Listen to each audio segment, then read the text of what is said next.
श्री शिवाय नमस्तुभ्यम। हर हर महादेव। महाशिवरात्रि पर शिवलिंग पर भूलकर भी मत चढ़ाना ये चीजें, वरना फायदे की जगह हो सकता है नुकसान। तो आइए जानते हैं, वीडियो में एंड तक बने रहे। प्लीज चैनल को लाइक और सब्सक्राइब करें। महाशिवरात्रि हिंदुओं का एक प्रमुख त्योहार है। यह भगवान शिव के पूजन का सबसे बड़ा पर्व भी है। फागुन कृष्ण चतुर्दशी को महाशिवरात्रि पर मनाया जाता है। माना जाता है कि सृष्टि के प्रारंभ में इसी दिन मध्य रात्रि को भगवान शंकर का ब्रह्मा से रुद्र के रूप में अवतरण हुआ था। भगवान शिव जितनी जल्दी प्रसन्न होते हैं, उतनी ही जल्दी नाराज भी हो जाते हैं। इसीलिए शिवरात्रि के दिन और पूजा में कुछ बातों का विशेष ध्यान रखना जरूरी है। शिव पुराण के अनुसार इस तिथि की पावन रात्रि को आदिदेव भगवान शिव करोड़ों सूर्यों के समान प्रभाव वाले ज्योति स्तंभ के रूप में प्रकट हुए थे। इसीलिए यहाँ पर शिव के दिव्य अवतरण का मंगल अचूक पर्व है। पौराणिक ग्रंथों के अनुसार सती का पार्वती के रूप में पुनः जन्म हुआ था। फिर इसी दिन भगवान शिव और आदि शक्ति का विवाह संपन्न हुआ। इसीलिए शिवरात्रि पर शिव पार्वती की पूजा का विशेष अधिक फल देने वाली होती है। शिवलिंग पर जल, दूध, दही, शक्कर, शहद, घी, भांग, पुष्प, धतूरा, चंदन, फल अर्पित किए जाते हैं। ऐसे में आप सभी को बता दें कि शास्त्रों में कुछ ऐसी चीजों का वर्णन किया गया है जिन चीजों को महाशिवरात्रि के पवित्र दिन पर शिवलिंग पर नहीं चढ़ाना चाहिए, क्योंकि इन चीजों को शिवलिंग पर चढ़ाना बेहद ही अशुभ माना जाता है। अगर गलती से भी आप महाशिवरात्रि के पवित्र दिन पर इन चीजों को शिवलिंग पर चढ़ा देते हैं, तो भगवान शिव जी प्रसन्न होने की जगह आपसे नाराज हो सकते हैं, जिससे आपको जीवन में शुभ परिणाम की जगह अशुभ परिणाम देखने को मिलेंगे। साथ ही आपकी बने बनाए कार्य भी बिगड़ सकते हैं। लेकिन उससे पहले अगर आप चाहते हैं कि भगवान शिव का आशीर्वाद आप और आपके परिवार पर सदैव बना रहे, तो इस वीडियो को लाइक और चैनल को सब्सक्राइब करें और कमेंट बॉक्स में सच्चे दिल से हर हर महादेव ओम नमः शिवाय जरूर लिखें। तो आइए जानते हैं कि इस साल 2025 में महाशिवरात्रि कब है और पूजा करने और शिवलिंग पर जलाभिषेक करने का शुभ मुहूर्त क्या है। फागुन मास की कृष्ण पक्ष की चतुर्थी तिथि 26 फरवरी को सुबह 11:08 पर शुरू होगी और इस तिथि का समापन 27 फरवरी को सुबह 8:54 पर होगा। ऐसे में महाशिवरात्रि पर रात्रि के पूजन का विधान है। इसीलिए 26 फरवरी को रात में महादेव का पूजन किया जाएगा। यानी इस बार साल 2025 में महाशिवरात्रि का पावन पर्व 26 फरवरी को मनाया जाएगा। इसके अलावा महाशिवरात्रि के 4 पहर की पूजा के शुभ मुहूर्त का बड़ा ही विशेष महत्व होता है। ऐसे में महाशिवरात्रि के 4 पहर की पूजा के शुभ मुहूर्त के बारे में बात करें तो प्रथम पहर पूजन का समय 26 फरवरी को शाम 6:19 से लेकर रात 9:26 तक रहेगा। वहीं दूसरे पहर की पूजन का समय 26 फरवरी की रात 9:26 से लेकर 27 फरवरी को अर्धरात्रि 12:34 तक रहेगा। इसके अलावा तीसरे पहर की पूजन का समय 27 फरवरी को अर्धरात्रि 12:34 से लेकर सुबह 3:41 तक रहेगा। साथ ही चौथे पहर के पूजन का समय 27 फरवरी को सुबह 3:41 से लेकर सुबह 6:48 तक रहेगा। वहीं निश्चित काल का समय 27 फरवरी को निश्चिता काल रात 12:09 से लेकर 12:49 तक रहेगा। इसके अलावा महाशिवरात्रि के दिन भगवान महादेव का भी जलाभिषेक का बड़ा ही विशेष महत्व होता है। ऐसे में 26 फरवरी के दिन सुबह 6:45 से लेकर सुबह 9:42 तक जल चढ़ाया जा सकता है। इसके बाद मध्याह्न काल में भी सुबह 11:06 से लेकर 12:35 तक जल चढ़ाया जा सकता है। फिर दोपहर 3:25 से लेकर शाम 6:08 तक जलाभिषेक किया जा सकता है। इसके अलावा आखिरी मुहूर्त रात में 8:54 से शुरू होगा और रात 12:01 तक रहेगा। तो आइए जानते हैं कि महाशिवरात्रि की पूजा विधि के बारे में। महाशिवरात्रि के दिन सुबह ब्रह्म मुहूर्त में जल्दी उठकर स्नान आदि करें और शुभ मुहूर्त में ही पूजा करें, क्योंकि शुभ मुहूर्त में पूजा करना बेहद ही शुभ माना जाता है। इस जातक को जीवन में शुभ फलों की प्राप्ति होती है।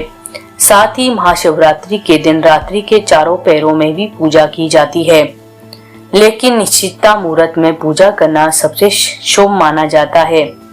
इसके अलावा पूजा करने के लिए साफ कपड़े पहन ले और भगवान शिव जी और माता पार्वती का ध्यान करे।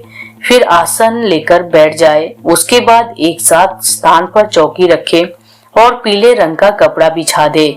साथ ही चौकी के ऊपर भगवान शिव जी और माता पार्वती की प्रतिमा स्थापित करें। इसके अलावा आप मंदिर जाकर भी शिवलिंग की पूजा कर सकते हैं।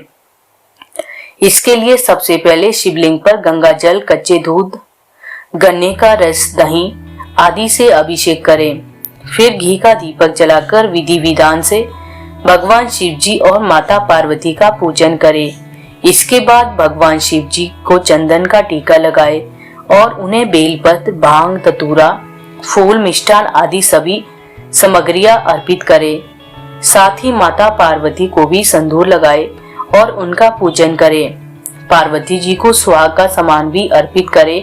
इसके बाद अब भगवान भोलेनाथ को भोग लगाए और फिर भगवान शिव की आरती करें।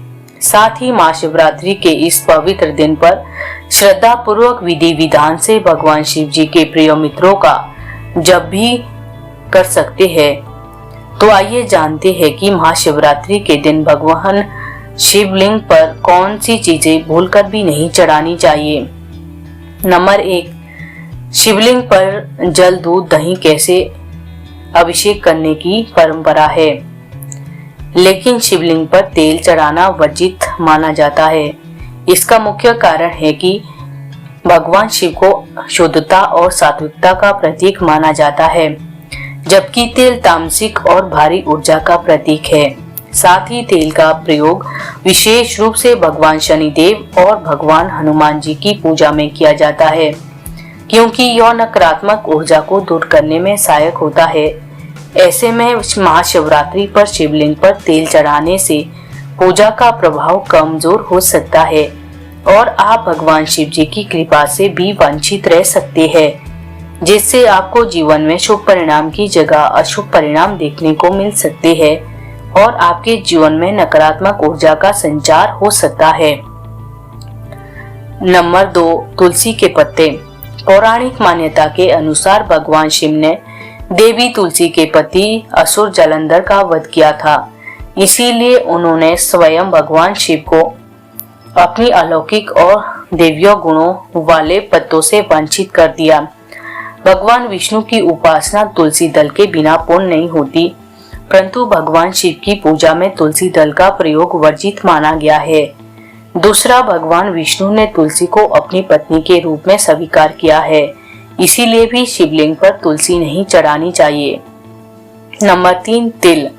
हिंदू धर्म में काले तिल का बड़ा ही विशेष महत्व माना जाता है, लेकिन कई लोग शिवलिंग पर जल या दूध अर्पित करते वक्त उसमें काले तिल मिलाकर अर्पित करते हैं। इसके अलावा तिल को भगवान विष्णु के मेल से उत्पन्न हुआ माना जाता है और इसे शनिदेव एवं पितरों को भी अर्पित किया जाता है। ऐसे में आपको महाशिवरात्रि पर शिवलिंग पर तिल भूलकर भी नहीं अर्पित करने चाहिए, नहीं तो भगवान महादेव आपसे रुष्ट हो सकते हैं, जिससे आप भगवान शिव की कृपा से वंचित रह सकते हैं। बता दें कि भगवान शिव को वैरागी कहा जाता है और गुड़हल का फूल भाग्य का प्रतीक माना जाता है। ऐसे में लाल रंग के कारण भगवान शिव को गुड़हल का फूल अर्पित नहीं किया जाता है। ऐसे में आपको इस बात का विशेष ध्यान रखना चाहिए। नंबर 4, केतकी के फूल। केतकी के फूल का रंग और सुगंध अत्यंत मनमोहक होती है, लेकिन फिर भी इन्हें भगवान शिव जी की पूजा में निषेध माना गया है। इसके पीछे एक पौराणिक कथा है कि ब्रह्मा जी और विष्णु जी में विवाद हुआ कि दोनों में से कौन श्रेष्ठ है, यानी कौन शक्तिशाली है। ऐसे में इस विवाद को सुलझाने के लिए भगवान शिव जी ने एक विशाल अग्निस्तंभ का रूप धारण किया और कहा कि जो इसका आदि या अंत खोज लेगा वही सर्वश्रेष्ठ होगा। यह सुनते ही भगवान विष्णु ने नीचे की ओर और ब्रह्मा जी ने ऊपर की ओर इसकी खोज शुरू की। लेकिन ब्रह्मा जी को जब इसका अंत नहीं मिला तो उन्होंने केतकी के फूल से झूठी गवाही लेने को कहा। केतकी ने झूठी गवाही दी, जिससे भगवान शिव अत्यधिक क्रोधित हुए और उन्होंने केतकी के फूल को अपनी पूजा में वर्जित कर दिया। इसीलिए महाशिवरात्रि के दिन या अन्य किसी भी दिन शिवलिंग पर केतकी के फूल भूलकर भी नहीं चढ़ाने चाहिए, अन्यथा आपको भगवान शिव जी के क्रोध का सामना करना पड़ सकता है, जिससे आपका जीवन कठिन समस्याओं से भर सकता है। नंबर 5, नारियल का पानी। नारियल को धार्मिक रूप से पवित्र और सफल माना जाता है। साथ ही इसे देवी देवताओं की पूजा में अर्पित करना अत्यंत शुभ माना जाता है। ऐसे में शिवलिंग पर नारियल चढ़ाने का महत्व तो है, लेकिन इसका पानी चढ़ाना वर्जित माना जाता है। इसका मुख्य कारण है कि नारियल को तोड़ने पर इसका जल प्रसाद रूप में ग्रहण किया जाता है। साथ ही शिवलिंग पर जल अर्पित करने की परंपरा है, लेकिन नारियल का पानी विशेष रूप से पीने योग्य होता है और इसे व्यर्थ नहीं करना चाहिए। इसके अलावा नारियल के पानी में हल्की मिठास होती है, जो शिवलिंग पर अर्पित करने के बाद वहां कीटाणु और चींटियां आकर्षित हो सकती है। इससे शिवलिंग की पवित्रता प्रभावित हो सकती है। नंबर 6, शिवलिंग पर सिंदूर चढ़ाना वर्जित। भगवान शिव को कभी भी श्रृंगार का सामान नहीं चढ़ाना चाहिए। खास तौर पर सिंदूर और कुमकुम को सुहाग महिलाएं अपने पति की लंबी आयु के लिए मांग में सिंदूर लगाती है, जबकि भगवान शिव सहारक रूप में भी पूजे जाते हैं। ऐसे में भगवान शिव को सिंदूर नहीं चढ़ाया जाता है, लेकिन मां पार्वती को सिंदूर अर्पित कर सकते हैं। शिव पुराण में महादेव को विनाशक बताया गया है। कारण यह है कि भगवान शिव वैरागी है और वैरागी लोग अपने माथे पर राख डालते हैं, सिंदूर नहीं। सिंदूर सुहाग का प्रतीक है, इसीलिए शिवलिंग पर सिंदूर नहीं चढ़ाना चाहिए। इसकी जगह पर आप शिव की पूजा में चंदन या भस्म का इस्तेमाल कर सकते हैं। शिव जी की पूजा में चावल के दाने जैसे अक्षत कहा जाता है, बहुत शुभ माना जाता है, लेकिन शिव पूजा में टूटे हुए चावल को कभी नहीं अक्षत के रूप में इस्तेमाल नहीं करना चाहिए और ना ही शिवलिंग पर चढ़ाना चाहिए। हर हर महादेव। दोस्तों, जानकारी अच्छी लगी चैनल को लाइक, शेयर और सब्सक्राइब करें।